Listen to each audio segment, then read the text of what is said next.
Warnings and advisories brought on by the recent heavy rains have many in parts of eastern Nebraska keeping a close eye on rising rivers and creeks. Reporter John Kipper headed to Dodge County to see what type of flooding residents are seeing there.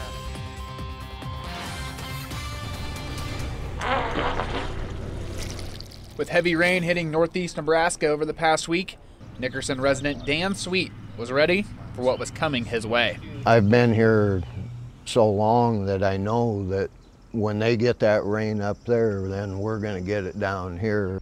The rainwaters filled the Elkhorn River before overflowing Maple Creek, which forced officials to close a portion of Highway 91 on Tuesday. The floodwaters reached other parts of town, including Sweet's front door on Main Street, which he says happens on a nearly annual basis.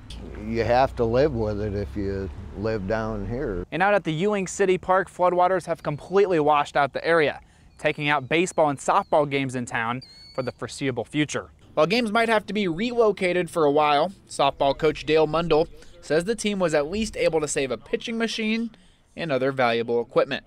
This morning, some of us got together and there was water in the park, and we had a tractor. We went in to get all the softball equipment out of one of our sheds. Local residents say they have never seen Cedar Creek fill up so high. It was so unique that one man made sure to capture the scene. It's a very rare occurrence that it floods like this, so I want to kind of capture this with a painting. In Dodge County, John Kipper, 3 News Now. The rising water is also causing concern here in the metro for those living along the Missouri River. Water started moving into Tom Hannafin River's Edge Park in Council Bluffs. It comes just hours after Omaha Parks and Rec closed NP Dodge Park.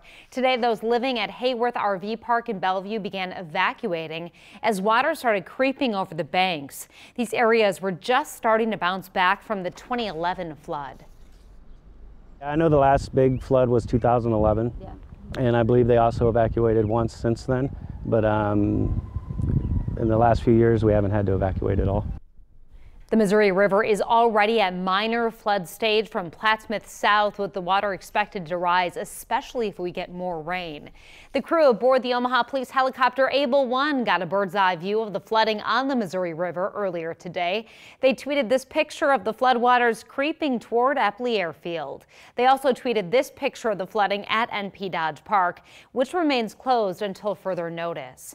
Back on the ground on the other side of the Missouri River, Lieutenant Budd of the Council Bluffs Police Department tweeted this photo this afternoon. You can see the floodwaters encroaching on the parking lot. That's of Harrah's Casino.